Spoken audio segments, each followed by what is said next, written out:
Good evening, everybody. I'm going to tie you a zebra midge this evening, but this variation is actually an olive with silver wire and it's a glass bead, TFO bead, small gunmetal type bead. Usually the zebra midge is tied in a silver bead head, silver wire and black body. I've tied several of those already this evening. I switched to olive, and I just wanted to show you guys how to tie this. This is a size 18 to give you a comparison how small this fly is.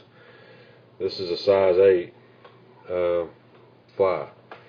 This is a size 18, and let me tell you, I normally tie size 24s. They get even a lot smaller. I have tied 26 and 28s and even 32s in dries, so it gets pretty small. You got to get the magnifying glass out and struggle with that, but we're going to tie this in at 18 so you can see it.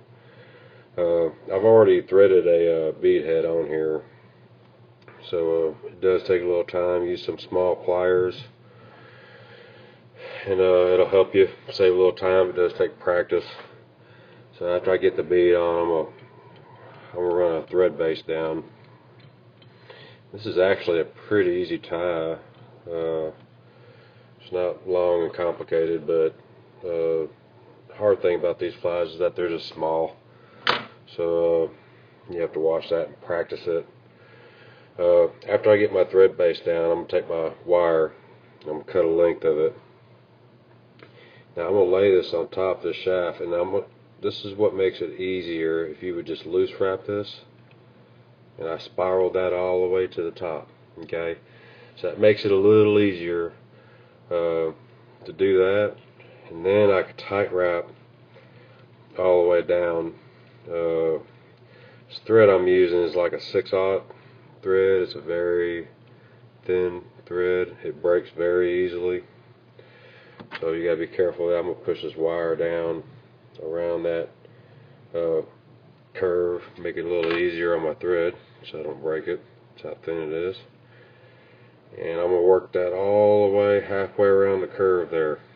And then I'm gonna start working my way up. And I want to taper this body all the way to the bead.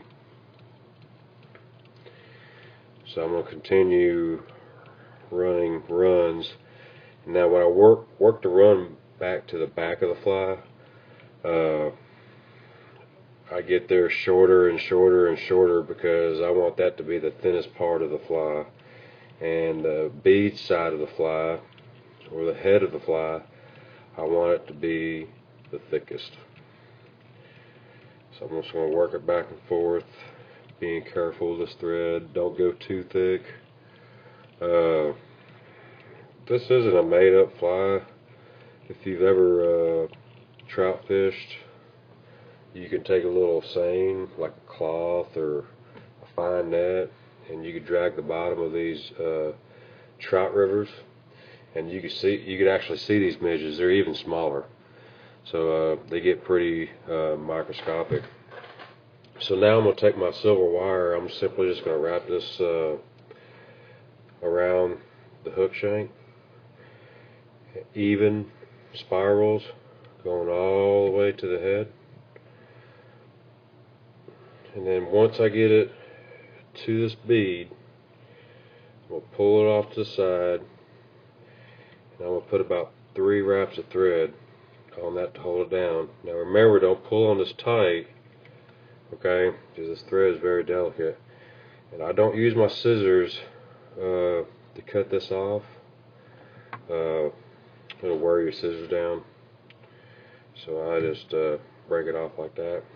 Now I'm going to whip finish it, and yes, I'm almost done with this fly. It's a pretty easy fly, and this fly size is the biggest, is the big size, quote unquote, for a zebra midge or any midge fly. It's a pretty big fly, believe it or not. So they get pretty small, and as far as trout fishing goes, I guess I would call myself a midge fisherman. That's what I like to do. I love to fish with midges. It's very technical. It's very challenging. Your fly casting has to be very good. Normally people use a 5-6 weight fly rod. I use a 3-weight fly rod when I midge fish because these flies are so small. I'm gonna coat this, and I get my brush very dry when I do this, just because this fly is so small. Okay, it simply just doesn't take that much at all. Alright, and then I'll take a bobkin and clear this, make sure I didn't get any epoxy glue in that eyelet. And there you are. That's the zebra midge tied in olive with a gunmetal head and silver wire body. So I hope you enjoy that. And this is a new world of midge fishing. A lot of people hasn't even heard of it, let alone even try to tie these. They are microscopic, but they are a lot of fun to tie, and they do catch a lot of fish, especially in the North Fork River, White River. Those are my two favorite rivers that use this pattern. I don't want to say a lot of people don't know about it, but a good bit of people don't know about them. So I hope you enjoyed that.